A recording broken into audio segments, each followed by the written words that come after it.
algo. Eu acredito, não sei se tem mais algum outro que não é discipulador ainda, mas que vai começar, está querendo saber como implantar. Tem alguém que ainda não faz? Temos um servo, 2, 3. Tem alguns irmãos, 5 irmãos, e muito importante, apresento vocês aqui. O tema que eu vou falar nessa tarde está na página de número 22 da nossa apostila, que é o tema Envisionar a Igreja para fazer discípulos. Tá? Envisionar a Igreja para fazer discípulos. Eu convido os irmãos a se colocar em pé nesse momento e nós vamos ler Provérbios 29 e 18.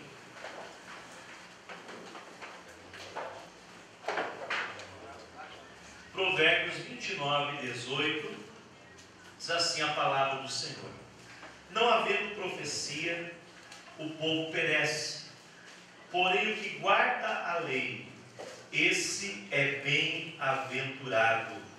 Agora vamos ler o texto que está na apostila, todo ele, com esses grifos também, que são os destaques que eu inseri no texto. 1, 2, 3. Não havendo profecia, visão, o povo perece, ou se corrompe, porém o que guarda a lei, esse é bem-aventurado. Provérbios capítulo 29, versículo 18. Amém, meus irmãos. Podeis assentar, glorificando o nome do Senhor Jesus. E aqui nós trazemos uma reflexão sobre o que é envisionar. Deixei essa pergunta. Envisionar.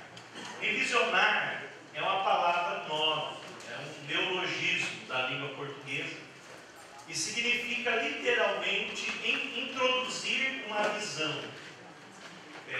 Essa palavra tem sido usada por muitos palestrantes na área de liderança, inclusive um dos maiores palestrantes e escritor na área de liderança do nosso Brasil é o pastor Josué Campagnano, que já foi preletor desse congresso também, e é um discipulador, e ele também criou inclusive uma ONG, né, o nome Envisionar, ou um curso chamado Envisionar. Essa palavra ela começou a estar na moda aí na nossa convenção. Nós fazemos parte da comissão de planos e estratégias de evangelização e discipulado, aliás, na convenção geral, né, melhor dizendo, e dentro da convenção nossa estadual, da CEDESP, faço parte do projeto Rumo ao Centenário, que é uma visão do nosso pastor presidente da convenção, pastor Nilton dos Santos, e do nosso vice-presidente, nosso presidente de Joinville, pastor Sérgio, onde um dia depois da eleição, que eles desceram, nós nos reunimos com eles, uma equipe de pastores nossos da liderança aqui de Joinville, mais alguns pastores de Blumenau, para extrair aquilo que estava no coração dos nossos líderes. A gente já sabia, já convive, já sabe do dia a dia, mas nós nos reunimos para ouvi-los e para fazer um projeto para os próximos 14 anos na época, hoje 13 anos, para o centenário da Assembleia de Deus de Santa Catarina e sudoeste do Paraná.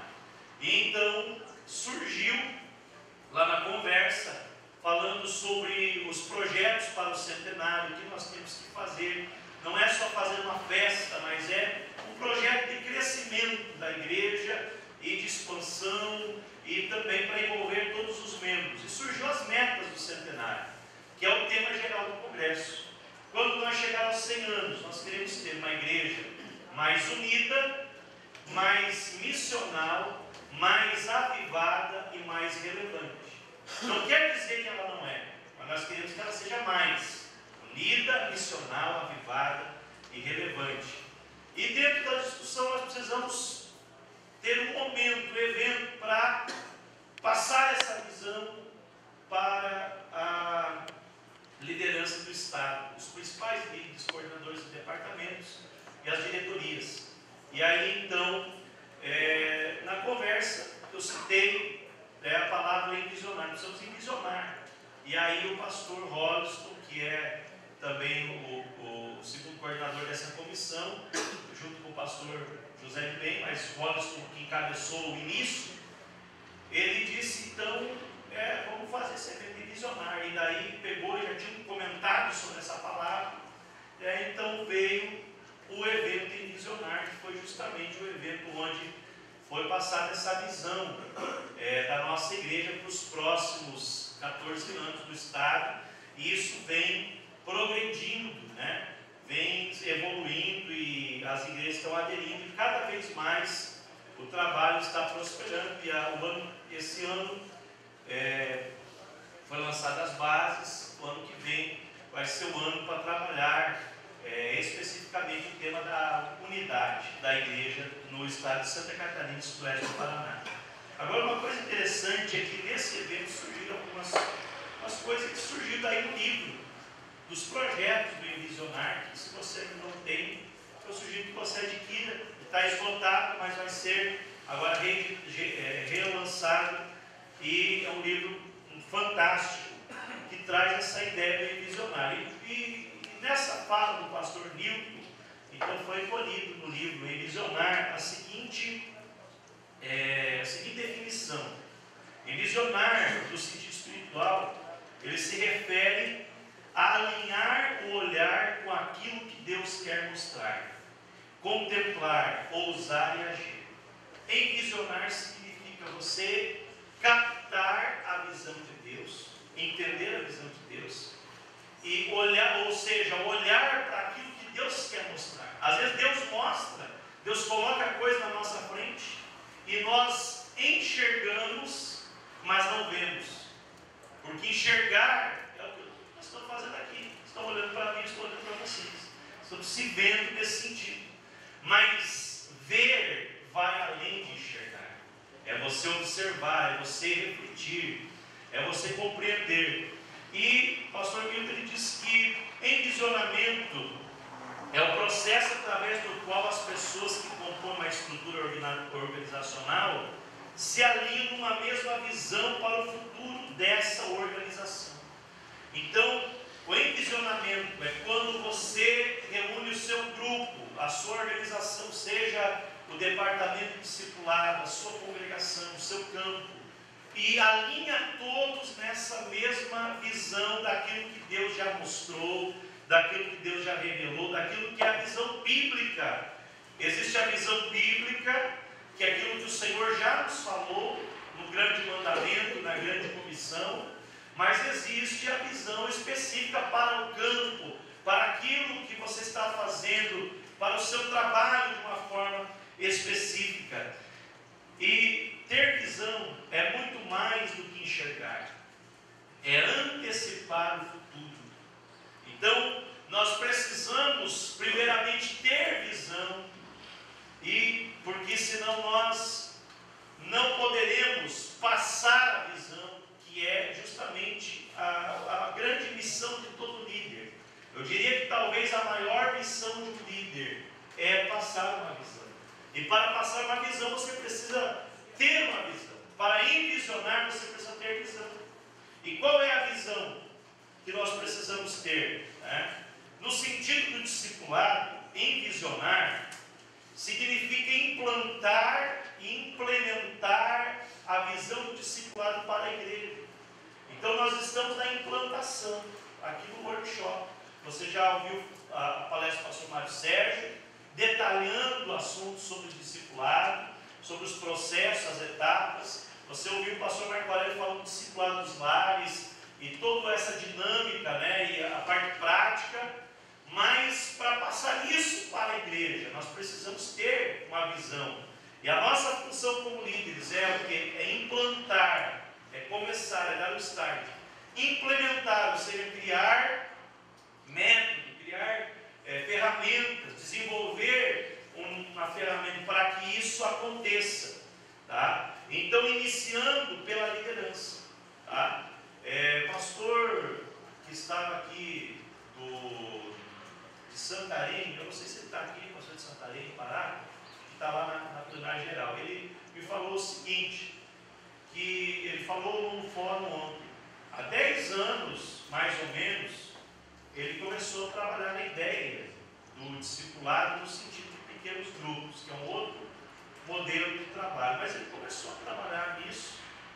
Há 8 anos ele implantou, mas não conseguiu fazer a coisa funcionar, porque durante esse tempo ele atingiu o meio da pirâmide, só a liderança de algumas congregações, de alguns setores, mas não a cúpula, vamos dizer assim, entre aspas, né? No sentido de organização, não no sentido de corpo de Cristo, mas de organização. Lá, o pastor presidente, a liderança principal da igreja, os coordenadores, os pastores setoriais, ou de área, ou distritais, como você queira chamar. Então, o trabalho continuou. E quando chegou outro pastor com a visão, já envisionado. E ele passou a visão do seu pastor, apresentou o projeto e disse: é isso que eu quero, é isso que nós queremos.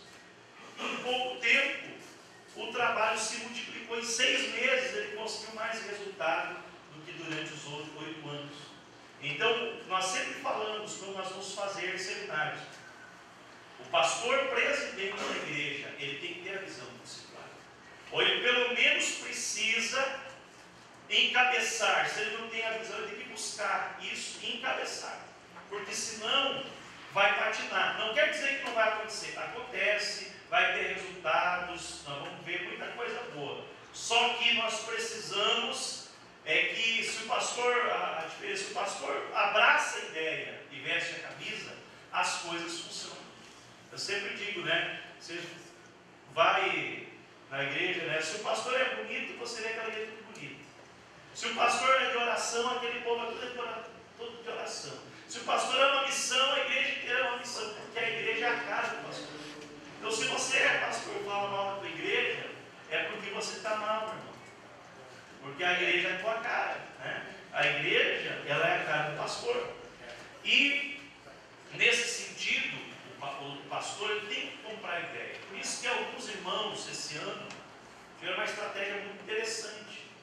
Que vieram outros anos participaram do fórum, dos seminários. Esse ano eles vieram e trouxeram o seu pastor. E aí, os pastores, presidentes que estão, a gente está conversando com alguns, eles já estão com a visão já bem mais ampla do que é o discipulado. Mas esse processo começa com a liderança, alcançando depois os líderes que vão trabalhar conosco, que a gente tem que recrutar, a gente tem que descobrir, a gente tem que garimpar. Você não vai achar gente pronta. Discípulos não nascem prontos, discípulos são formados, e você vai ter que formar os discípulos. Nós chegamos aqui em Joinville, nós tínhamos mais ou menos aqui, tinha 30 grupos de discipulado, 30 grupos aproximadamente funcionando, remanescentes de algumas congregações. Na época a igreja tinha 140 congregações, era muito pouco. Eu usava na cidade de Caçador o material, a lição Conhecendo o Amor de Deus daqui. A gente só reeditou ela, organizou alguma coisa, mas já existia a lição. E lá nós tínhamos 200 grupos. E aí eu fiquei escandalizado, eu imaginei que ia chegar aqui e ia ter 1000 grupos. E aí eu fiquei assim, com uma dificuldade, e fui para buscar. O pastor Sérgio disse: olha, agora eu trabalhava, eu era o financeiro da igreja, eu era o secretário da igreja, eu trabalhava, eu coordenava a mocidade, era com o pastor na sede, tinha várias funções, coordenava a área de mídia. O pastor disse: você vai trabalhar só com o discipulado. No começo parece que eu senti falta daquelas outras coisas. E aí, irmão, imagine, né, quem não tem visão no sentido humano, eu era, vamos dizer assim, entre a bambambam. Vocês têm alguém aqui de Caçador? Né, tem alguns irmãos que estão lá na geral.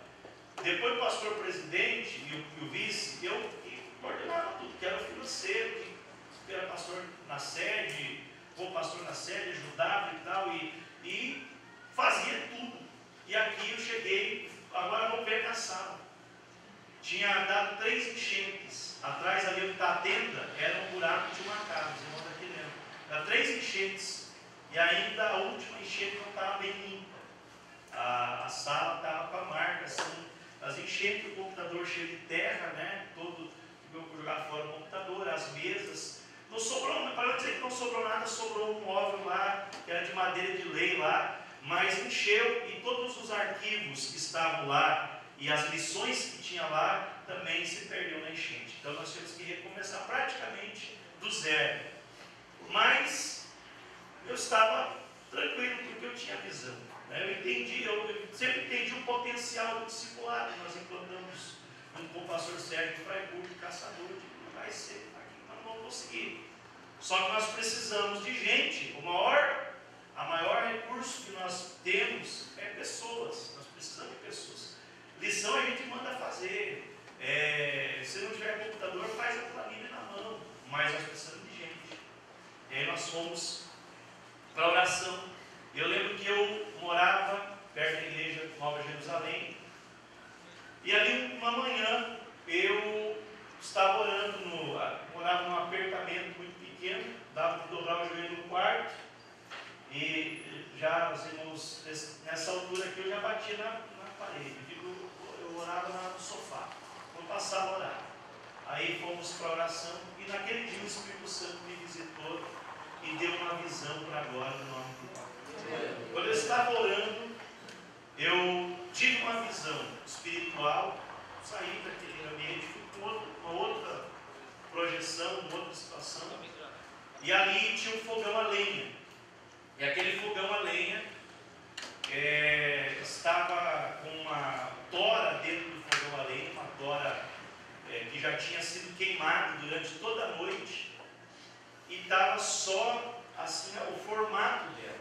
Lá no Rio Grande do Sul, pastor Antônio, vocês sabem disso, né?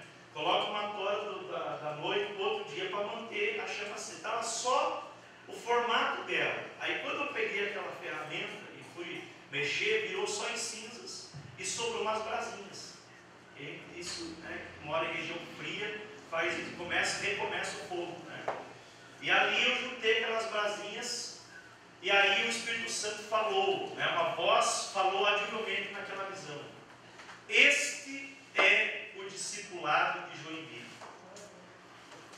E aí a voz disse assim: coloque lenha porque eu vou soprar. Quando eu coloquei aquela tora de lenha, veio um vento, né, encanou ali por aquele a portinha do fogão a lenha, veio aquele vento e soprou, e saiu aquela cinza, aquela poeira, e de repente começou a pegar fogo, e aquela labareda de baixo para cima, e de repente começou a pegar, e eu senti que a chapa do fogão esquentou, e eu voltei a mim, eu estava chorando e falando em línguas estranhas para agora, no nome de Jesus. E depois nós começamos a falar, fiquei ali uma hora na presença de Deus, na glória de Deus. E quando eu saí dali, eu sou um pouco ansioso em algumas coisas, eu já queria agir. Eu disse: pastor, liguei para o pastor, disse: pastor, eu preciso falar com o senhor. Eu sei que sábado de manhã, agora já faz alguns meses, talvez ano que ele não consegue, mas era o dia, parte da manhã, que ele ficava em casa para ficar com a família, orar, para estudar, ficar com a família. Eu disse: pastor, eu vou te incomodar, eu vou na sua casa. Aí tá bom, vem aqui. Aí fui lá e contei para ele. E ele disse: então é de Deus, vamos fazer a primeira oficina do discipulado. E nós já tínhamos feito, o caçador já tinha chegado à 7ª, temos em Freiburg várias oficinas. Vamos começar de onde? Daí pensamos, Deus nos deu, como o pastor Raul falou, quando Deus nos dá a orientação, já está dentro de nós aquilo que Ele quer que faça. Primeira oficina, sobre integração, conduzindo pessoas ao discipulado. Chamar quem? Quem que é o pastor que está trabalhando com o discipulado e está funcionando? Era o pastor Celso. Então, é o único setor que funcionava bem. Chamar o pastor Celso, ou chamar o pastor que eu mudava a matéria, o pastor que trabalha com os casais, na época era o pastor João Siqueira. Vamos falar sobre família. E, por último, o pastor Sérgio. Então, aliás, o pastor Celso deu a última e o pastor Sérgio a primeira. E essa até hoje é a apostila, a gente só melhorou ela, que a gente usa nas implantações do discipulado. Do dia que nós marcamos, era maio de 2011, chegou ali 250 pessoas. Eu confesso para os irmãos que esperavam umas 1.000 e poucas pessoas. Porque quando a gente fazia os eventos lá em Caçador, vinha uma multidão de pessoas para o discipulado. E aí nós pegamos aquelas 250 pessoas que temos as palestras. O pastor Sérgio deu a matéria dele e disse: irmãos, a partir de hoje, vocês estão todos ordenados, estão todos autorizados como palestrantes do discipulado. Em nome de Jesus, todos vocês aqui. Daí, eu não sei se alguém daqui estava naquela palestra, acho que ninguém. Daí, tal, ó, vamos dividir de 5 em 5. Ele foi lá. Vocês 5 é uma equipe. Pega o nome aqui, você vai ser o líder. Pega o nome aqui. Vocês 5 são uma equipe. Vocês 5 formou 50 equipes. E aí no meio dizia: mas eu não sei falar, mas em nome de Jesus você vai começar a falar, vai discipular, vai começar a ser palestrante discipulado. Começou assim, uma coisa de Deus. E aí, daqueles 50 irmãs, 50 equipes, algumas funcionaram, outras não, alguns foram, outros não foram. Nós fizemos a escala para todos os distritos que tinha na época e depois para todas as congregações. E não chegamos, né? Alguns não foram, outros chegaram lá, o pastor não deixou falar, e foi aquele negócio. Mas 70% mais ou menos atingido no campo de congregações ou de setores. E para a glória de Deus, irmãos, nós terminamos o ano com mais de 200 grupos em andamento. E aí cada ano foi crescendo, foi aumentando o número de grupos, porque não são grupos fixos, né? São grupos rotativos, então sempre aumentando. De lá para cá, aproximadamente, eu não lembro o último relatório, mas aproximadamente umas 22 mil pessoas que já foram discipuladas aqui na cidade, para a glória do nome de Jesus. Interessante, queridos, que é a visão. Nosso pastor, ele viu o potencial. E daquele grupo ali, se levantou a maioria dos líderes que nós tivemos durante anos. E aí eu assumi a sede. Sede sempre foi em todos os lugares onde a gente vai receber. Quando se fala a igreja sede, igreja mais elitizada, então é onde é mais difícil o povo trabalhar no serviço braçal do discipulado. É uma cultura que se criou. Mas nós começamos a orar e dissemos: nós vamos quebrar essa cultura em nome de Jesus. A sede vai ser a referência para todas as congregações. Lá na periferia eles discipulam bastante, é mais fácil. Mas na sede nós vamos discipular mais do que na periferia. E aí nós começamos a orar a Deus, para Deus nos dar os homens. E um dia no culto, logo uma semana depois, eu falei, foi uma semana antes, não lembro, num culto de terça-feira, eu dei brado lá no final do culto: disse: pastor, posso dar um aviso? Seguinte, todos os irmãos que quiserem trabalhar com discipulado, você sente uma chamada de Deus. Foi uma pregação sobre um assunto assim: venha falar comigo aqui. Aí veio mais ou menos umas 10 pessoas, não, umas 6 pessoas. O pastor Marco Aurélio, a esposa. O Marco Aurélio era novo convertido. Marco Aurélio, a esposa. Veio o Amâncio e a esposa. E veio mais alguém ali da sede. E com aqueles irmãos nós iniciamos, e para a glória de Deus hoje são os líderes, estão entre os líderes principais do discipulado, para a glória de Jesus. Estão crescendo junto com o discipulado. Marco Aurélio não convertido, hoje é pastor convencional, para a glória de Deus. Que palestrou de manhã aqui. Tá? E nós iniciamos assim, irmãos. E aí, só estou ilustrando sobre visão. Um dia nós resolvemos fazer o primeiro congresso do discipulado. Aí os caras diziam: não vai dar certo, discipulado não é coisa popular, não atrai ninguém, ninguém quer esse negócio de discipulado. Antes, né, alguns anos antes, 2 gestões anteriores aqui em Joinville, era muito cobrada a questão de resultados. O pastor que passou aqui, um grande homem de Deus, muito visionário, e cobrava bastante resultado, e alguns pastores que não queriam muito pegar no pesado, se estressar muito, eles começaram a puxar para trás. Não, mas vamos começar a cobrar muito relatório, vai começar cobrança de novo, e nós não queremos, então vamos acabar com o discipulado antes que comece, que vai dar serviço para nós. E aí nós começamos a orar, o Espírito Santo começou a trabalhar, mudar o coração de alguns, outros Deus abriu outra porta, abriu um campo, abriu outro lugar. Interessante que eles aqui não trabalhavam com discipulado, mas onde abriu o seu campo, a primeira coisa que eles implantaram foi o discipulado, porque dava certo. E uma coisa interessante, irmãos, é que daí eu tinha um grupo que estava comigo, da liderança da sede, voluntários, e Marco Aurélio não estava nesse dia, tinha uns 3 ou 4 ali. Eu disse para eles: irmãos, o discipulado será o maior congresso dessa igreja.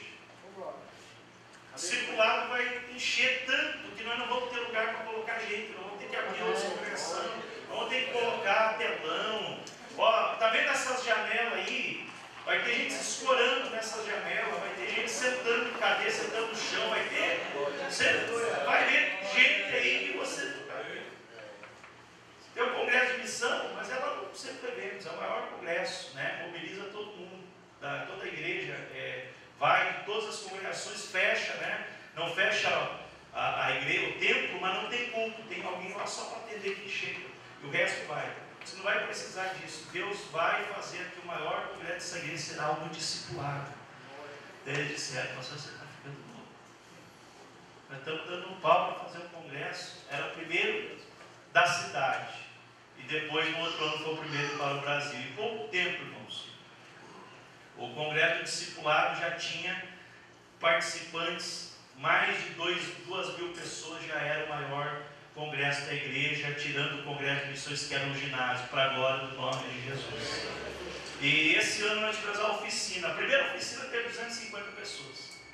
A 7ª oficina nós tivemos que parar de inscrever com 2.800, porque não tinha mais vaga, porque era na sede, lotou a sede, lotou a igreja do Itaú, e também foi no Nova Brasília, né, pastor Mendes? Lotou todos os horários e locais para a glória de Deus. Por que eu estou dizendo isso, irmãos? É porque você precisa buscar ter a visão de Deus. A maior visão de Deus é a visão das almas.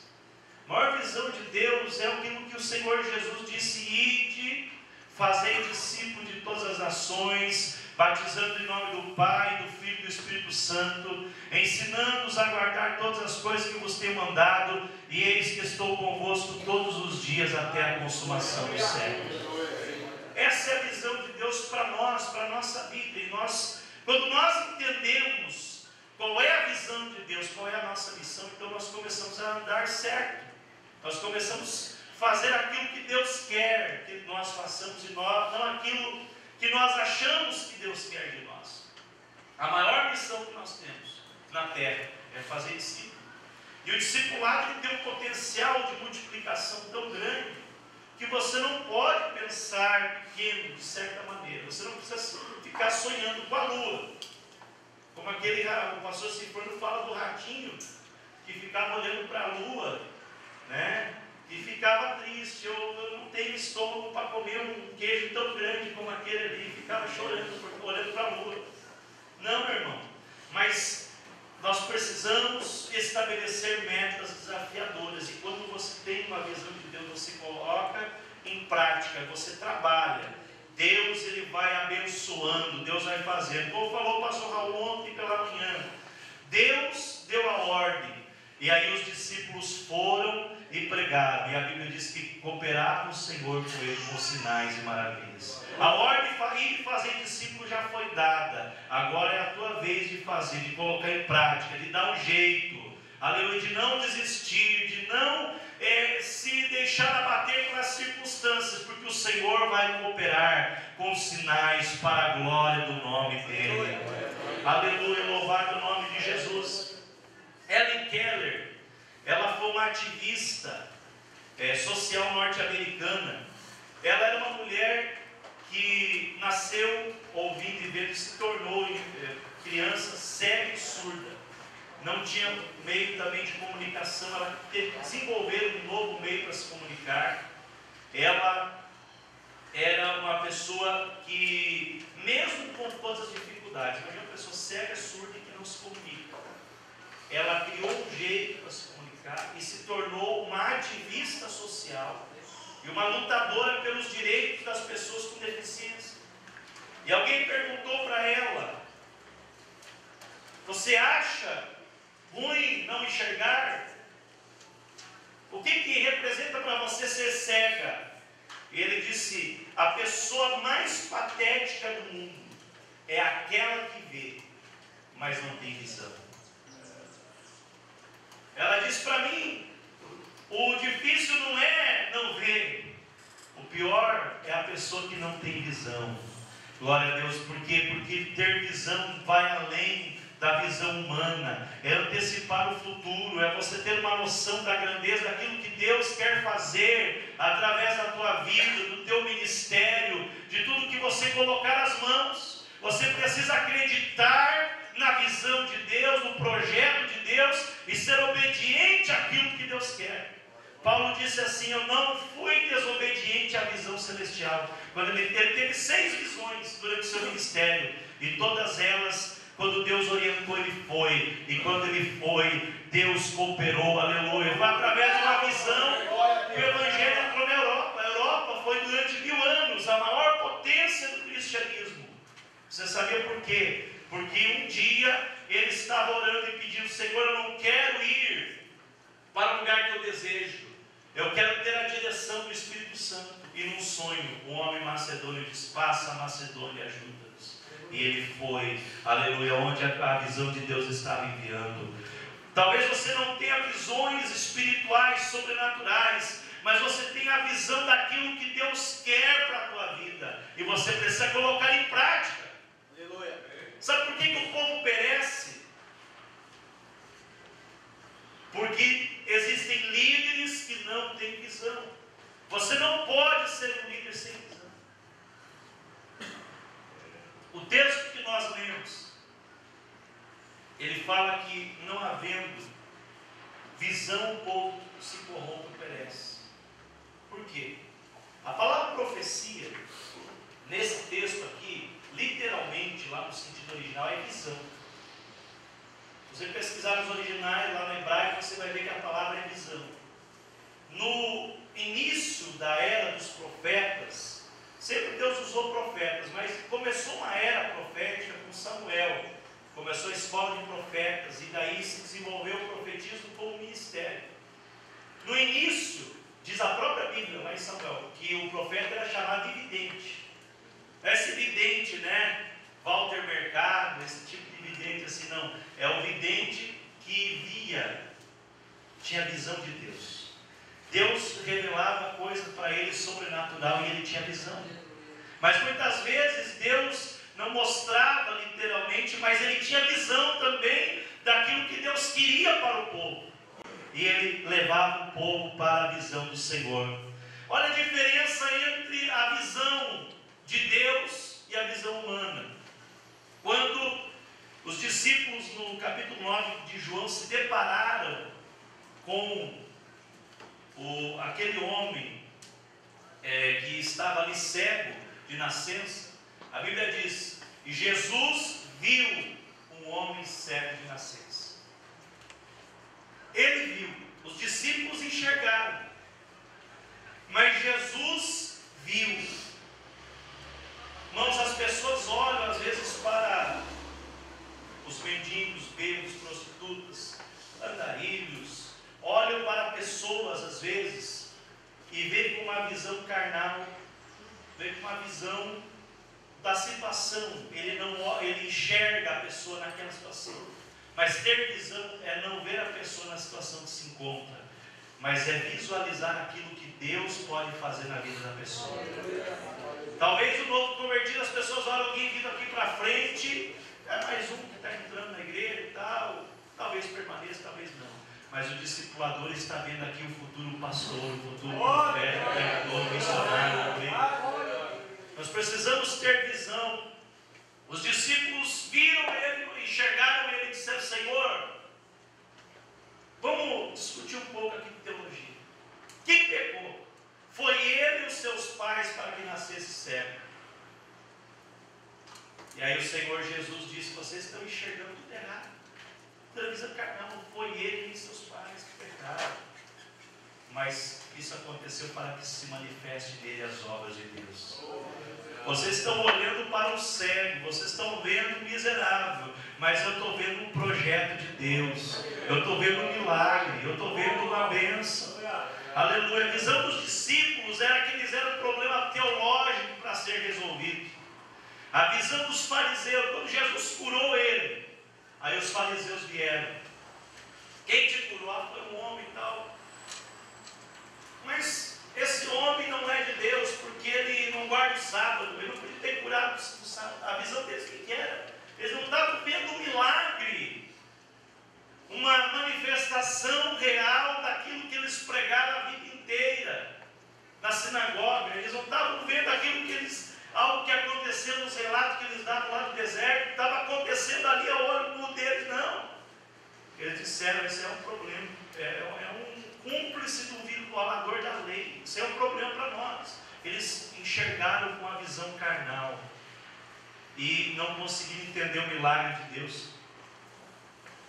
O próprio homem que foi curado disse, olha, vocês que são mestres da lei, vocês não sabem se esse homem era pecador, eu não sei, mas eu sei que eu era cego, eu estou curado.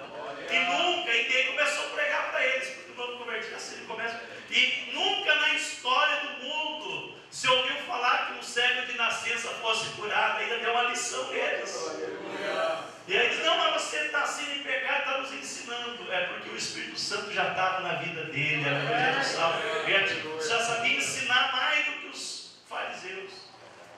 E aí os vizinhos olharam, meu Deus, aquele menino está certo. Aí as pessoas diziam, é ele, diz o texto bíblico, né? É ele. E outros diziam, não é ele. Ele virou a notícia do momento. A visão dos vizinhos não era um milagre, era saber quem era ele. Era uma notícia, era um cartaz. Se fosse hoje, todo mundo ia tirar selfie, ia filmar, ia gravar, mas ninguém ia dar glória a Deus pelo milagre. Era só notícia. É ele, não é ele. Aí o texto diz, João diz que ele dizia, sou eu. Glória a Deus, ele sabia quem ele era. Louvado seja o nome do Senhor. Qual foi a visão de Jesus? Jesus viu ele com uma vida preciosa, que precisava da visão física e da visão espiritual. Depois de curado, de salvo, aí Jesus vai lá e dá um discipulado para ele. Você conhece o filho? Daí ele chegou lá e disse, olha, você conhece o filho do homem? Quem é o filho do homem para que eu creia nele? Sou eu, então eu creio. Jesus já fez aqui a consolidação da fé dele naquele momento. E esse homem então saiu sendo uma testemunha de Jesus, pregando a palavra de Deus. Ter visão, irmãos, é uma necessidade para que nós possamos mobilizar a igreja para a grande comissão.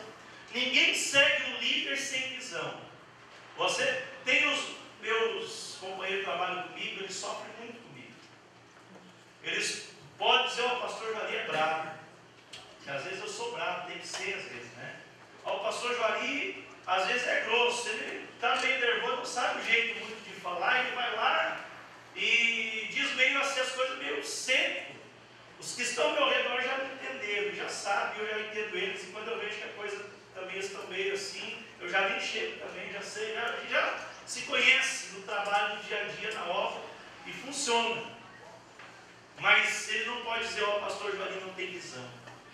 Porque se não tivesse visão, ninguém estava comigo. Ninguém estava trabalhando, estou falando no sentido agora humano. É claro que é o Espírito Santo que mobiliza pessoas para nos ajudar no discipulado. Mas nós precisamos ter visão, irmão. Você quer ser um líder que vai fazer a diferença na sua cidade, no seu bairro, lá na sua congregação. Busque a visão de Deus. Tenha a visão daquilo que Deus vai fazer. A visão macro você já tem. A visão da grande comissão você já tem. Agora peça a Deus para Ele te orientar. Senhor, qual que é o primeiro passo? Qual que é o segundo passo? E veja onde você quer chegar. Ah, pastor, mas eu acho que talvez nós podíamos chegar a 30 grupos. Mas Deus pode colocar uma visão na tua vida. E você tem coragem de dizer, vamos chegar, irmãos, em 300 grupos para a glória do nome de Jesus. Essa visão que nós precisamos, louvado seja o nome do Senhor. Além de chegar o que está fisicamente ao nosso redor, precisamos ver o que Deus quer realizar através de nós. E qual é o seu propósito específico para as nossas vidas e para a igreja a qual servimos. Louvado seja o nome do Senhor. E como receber a visão de Deus? Aqui é um negócio interessante. Como eu falei para os irmãos, onde não tem visão, o povo se corrompe. Você vê uma igreja fracassando, é porque o líder não tem visão. Aí o povo que perece ou se corrompe. Quando não tem visão de Deus, a igreja vai definhando. Agora, quando tem visão de Deus, então a igreja ela vai crescendo, vai desenvolvendo. Para a igreja estar viva, é necessário que o discipulado esteja no coração do pastor. O pastor envisione, ou seja, coloque a visão na liderança. E a liderança vai passando para os demais. E assim a igreja vai progredindo na visão. Irmãos, para receber a visão de Deus, como eu faço para receber a visão de Deus? Veja alguns exemplos bíblicos na página 24. Primeiro, buscar o Senhor. A Bíblia diz: no ano em que morreu o rei Uzias, eu vi ao Senhor assentado em um alto sublime trono. Isaías fala que teve uma visão de Deus, e ele estava lá onde? No templo, buscando ao Senhor. Um dos detalhes da visão. Veja que a visão de Deus ela muda a nossa perspectiva. Quando nós temos visão de Deus, irmãos, nós não enxergamos mais as dificuldades, nós não enxergamos mais o impossível, e nós somos direcionados para o propósito de Deus. Isaías dizia, ele era profeta já. Aí desse, aí daquele outro e tal. Era um ministério seco praticamente. Vazio, duro. Ele era duro nas suas mensagens. Mas quando o Senhor aparece para ele, então muda a história do ministério de Isaías. Louvado seja o nome do Senhor. No ano que morreu o rei Uzias, já tem muitos já pregaram sobre isso, né? Ele tinha a facilidade de ser primo do rei. Ele tinha, se não, nós vamos usar a ilustração do rei Uzias da nossa vida, né? Que cada um tem o seu rei Uzias, né? Mas vamos tirar isso e vamos colocar só uma interpretação literal. Ele estava saindo da zona de conforto. E agora o próximo rei, será que ele vai me manter no palácio? Será que eu vou continuar ganhando meu salário? Ele era profeta da corte. Será que vai acontecer? Será que, como é que fica a minha vida? Está preocupado. Talvez você pense, e se o Bolsonaro perder, o que vai ser do Brasil? Né? O que vai acontecer com a nação? É a crise, isso e aquilo, as pessoas ficam atribuladas. Mas Isaías era um servo de Deus. Quando você está atribulado, irmão, o melhor caminho é você ir no templo, porque lá o Senhor vai te dar visão. Aleluia. O irmão estava preocupado na área financeira, na congregação nossa, e daí ele não conseguia estar nos cultos. A empresa que ele tinha exigia muito dele, horários de culto, trabalhando, e ele foi para o templo e começou a deixar de ir para o trabalho para ir para o templo. Era um serviço próprio. E lá no templo Deus deu uma visão para ele. Hoje ele trabalha à noite só 3 dias por semana, e o resto ele trabalha um pouquinho de dia e já ganha tudo que ele ganhava antes para agora. Deus deu uma ideia para ele. Deus deu uma visão para o seu negócio. Então, irmãos, nós precisamos buscar ao Senhor e abrir os olhos espirituais. Querer que Deus abra os olhos espirituais. Às vezes na ânsia, na correria do dia, você está tão olhando para as coisas carnais que você não consegue entender o espiritual. Agora pare um pouco, pense. Às vezes começa aquela briguinha, aquela encrencazinha. E aí você parte para o lado, não, vou parar, peraí. Vamos olhar para o lado espiritual. É uma ação de amor. Satanás está agindo, tem alguma coisa. Você ora, repreende e as coisas se acalmam. Aleluia, porque nós precisamos ter essa visão. O moço do profeta, quando ele estava lá, saiu para fora cedo. Veja que ele tinha qualidades, virtude. Ele era um homem que levantava cedo para servir o profeta, era um servo. Mas ele olha e vê o exército e diz: nós estamos mortos, agora acabou tudo. Porque Eliseu, acabou tudo. Aí Eliseu nem vai para fora. Ele já tinha visto, ele tinha visão. Senhor, abre os olhos do moço para que ele veja. E ele viu carros e cavalos de fogo ao redor de Eliseu. Talvez você está vendo o trabalho discipulado, o pastor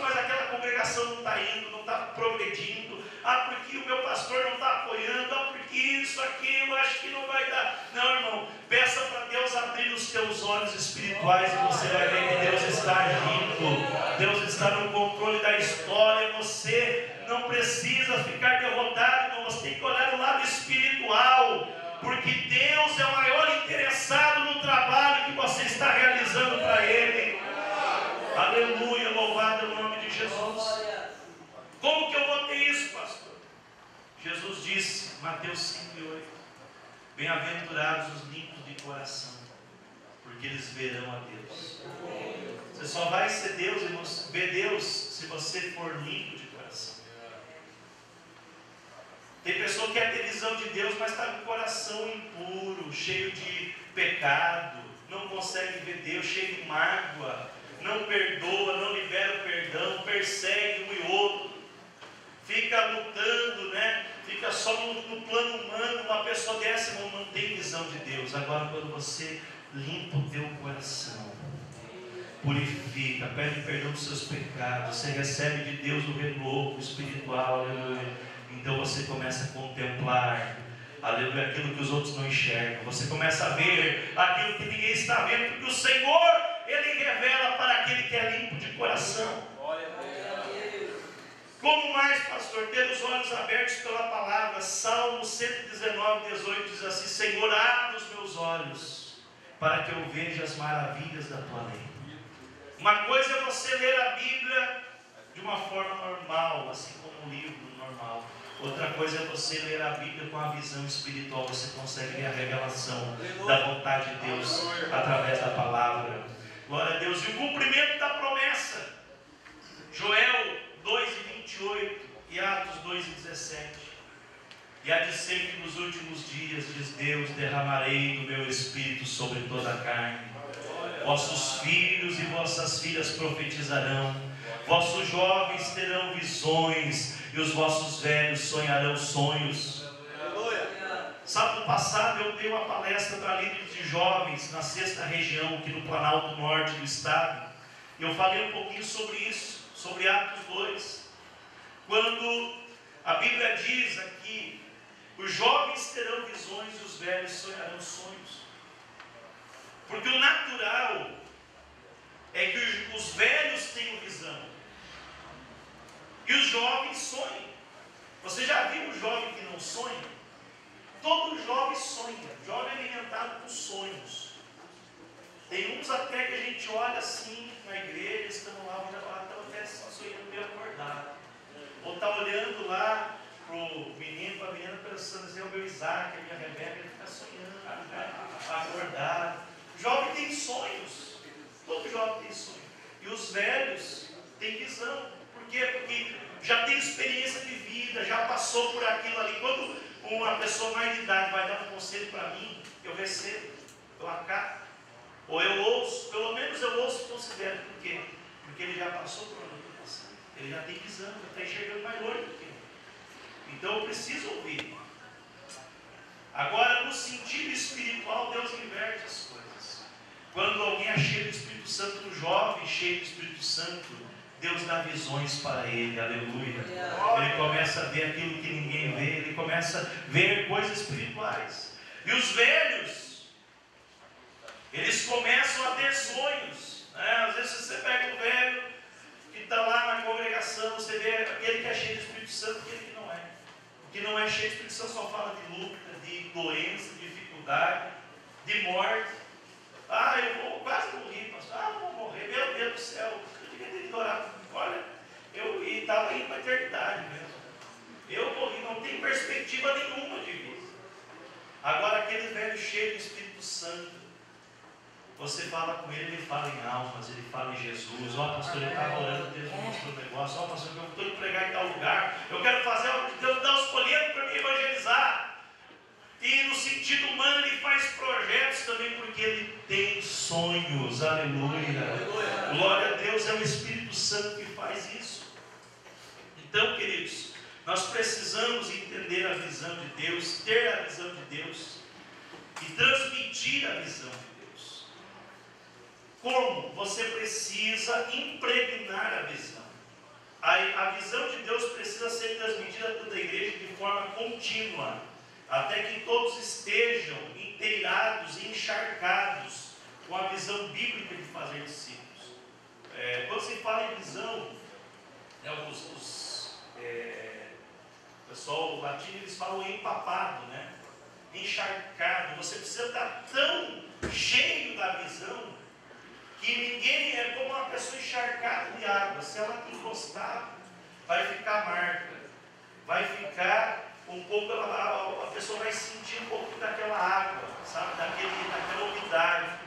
Nós, irmãos, precisamos estar tão cheios da visão do discipulado que as pessoas que chegam perto de nós, elas têm que ficar marcadas.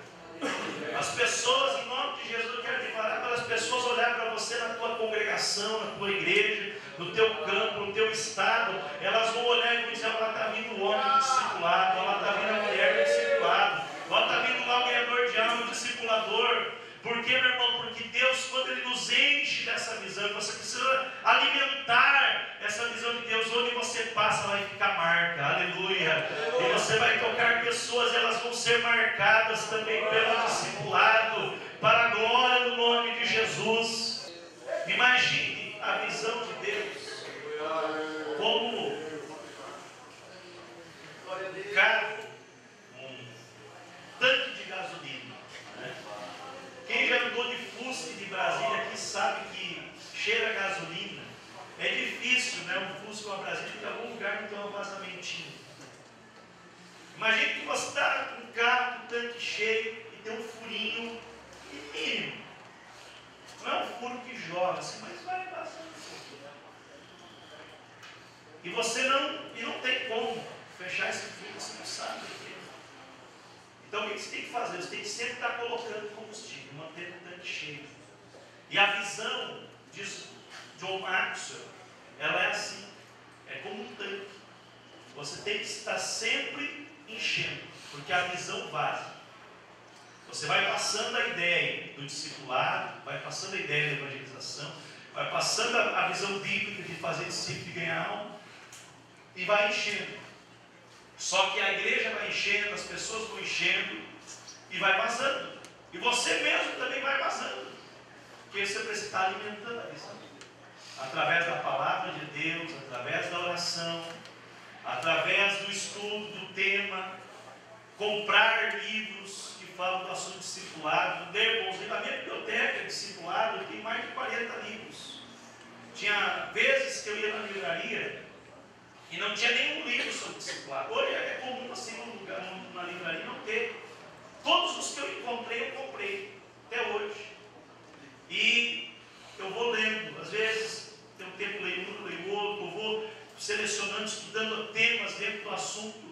Por quê? Porque eu preciso me encher da visão. Não posso deixar meu tanque esvaziar. Porque a visão vaza, diz John Maxwell. Você precisa estar alimentando.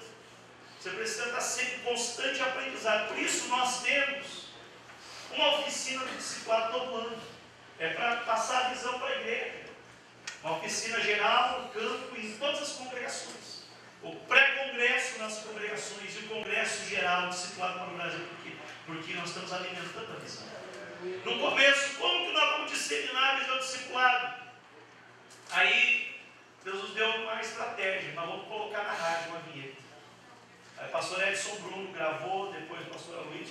Durante alguns anos ficou rodando vinheta na rádio. Agora está na hora de voltar as vinhetas de novo. E é interessante que tinha algumas vinhetas, né? O Edson Bruno era mais assim, abrimos muitos grupos só de pessoas que ouviam a rádio e ouvia aquela vinheta.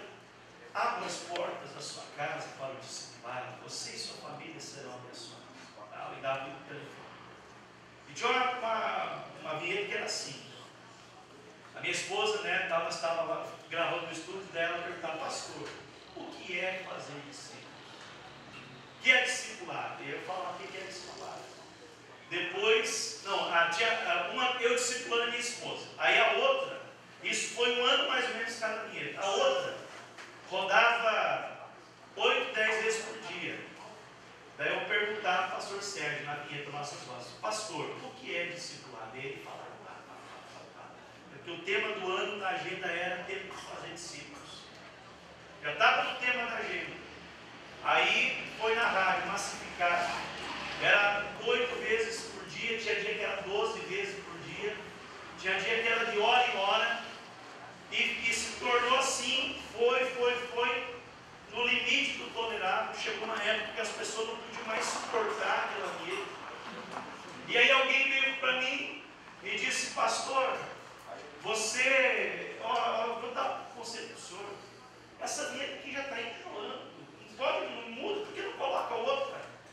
Tá, você é meu amigo, estou te dizendo, olha, essa chamada aí, já tem que trocar. Eu não estou suportando mais, as pessoas não suportam mais.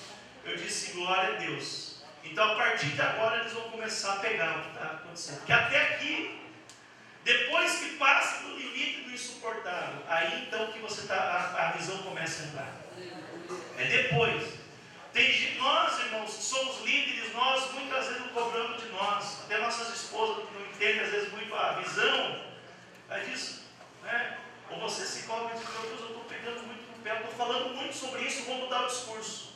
Não muda o discurso. Quando você mesmo começar a enjoar disso que você está falando, dizer: irmão, vou ter que fazer discipulado. Falar.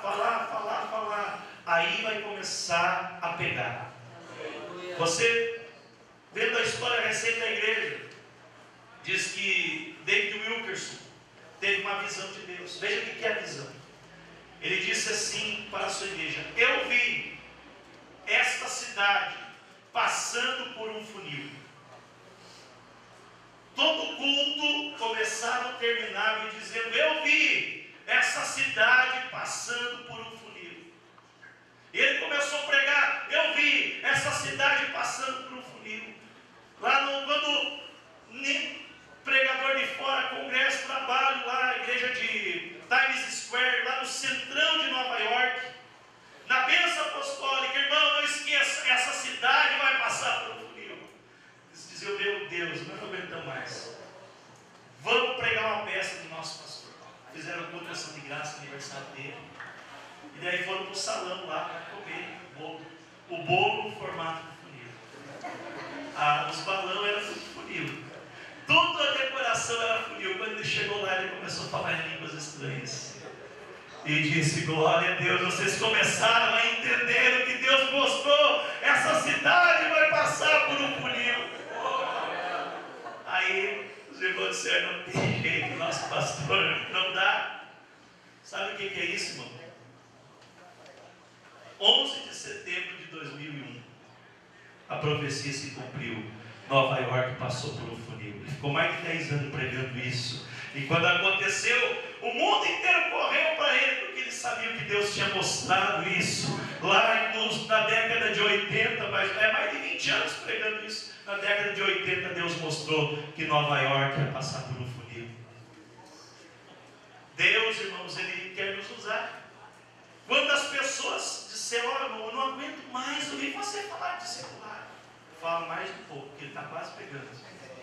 Eu lembro de um pastor nosso aqui, na época ele trabalhou, ele já é uma pessoa de idade. Na época do pastor Valmor aqui, ano 2000, começou a ser pregado sobre discipulado. Aí passou a gestão do pastor Valmor, 6 anos, mais 4 anos pastor Arsenino, falando discipulado também. Embora o departamento não tinha toda aquela, mas estava falando. Aí depois, mais 6 anos que nós estávamos aqui, 1 ano e meio atrás mais ou menos, falando de discipulado. Deu 16 anos falando de discipulado aqui na igreja. E mais ou menos esse tempo atrás, o pastor Raul teve uma terça-feira pregando para nós. Foi a primeira vez que ele esteve aqui pregando. Raul Cavalcante estava de passagem aqui.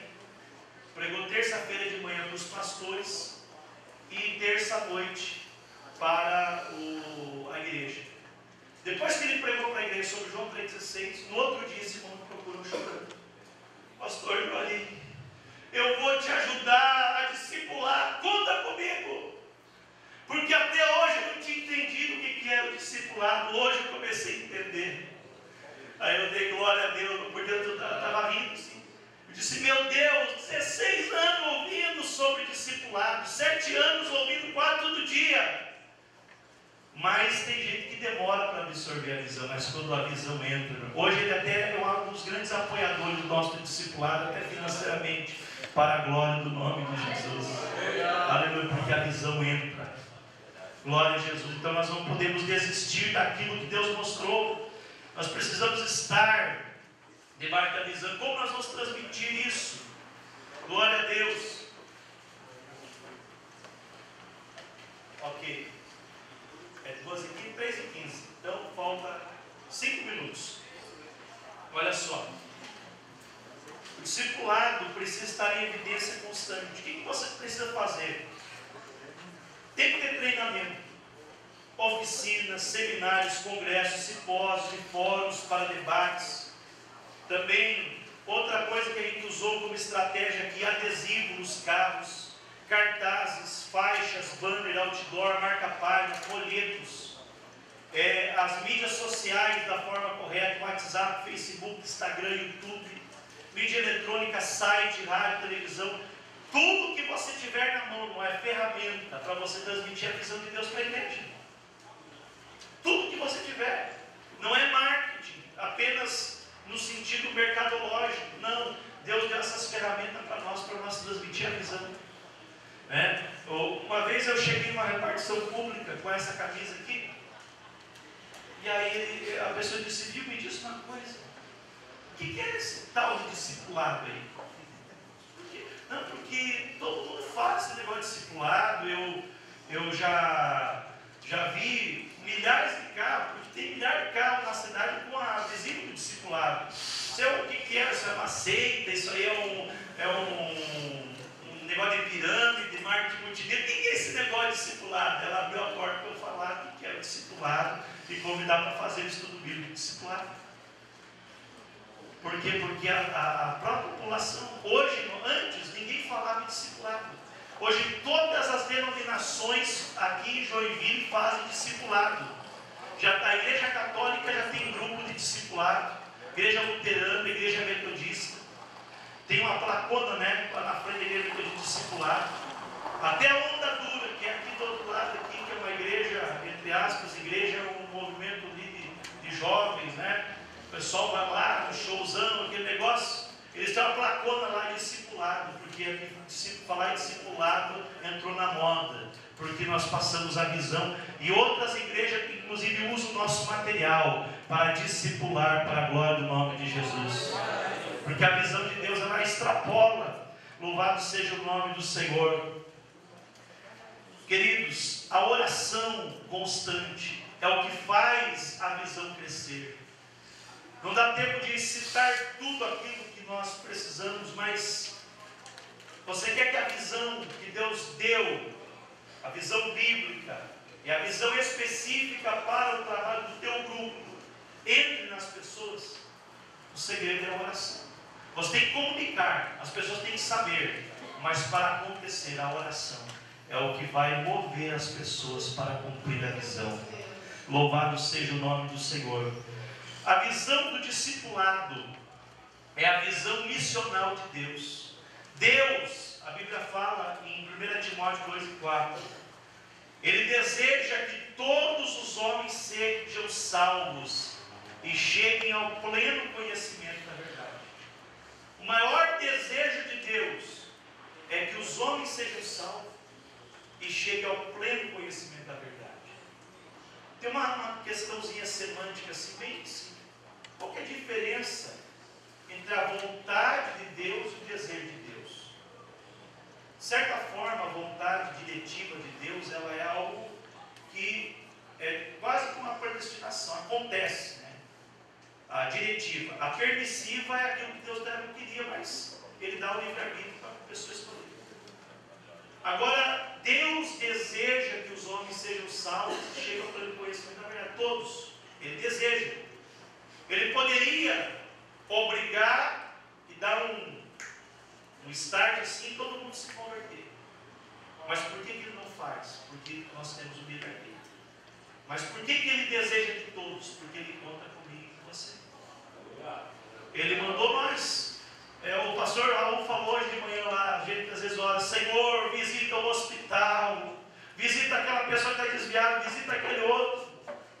Só que na verdade Deus mandou nós visitar. Eu tive cego, eu tive doente, eu tive preso e foste me ver. Deus mandou nós, aí nós jogamos de novo a responsabilidade para Deus. Não, Deus deseja que todos sejam salvos, então Deus não exclui ninguém. O que nós temos que fazer é olhar as pessoas com a mesma visão de Deus, para que eles sejam salvos para a glória do nome de Jesus.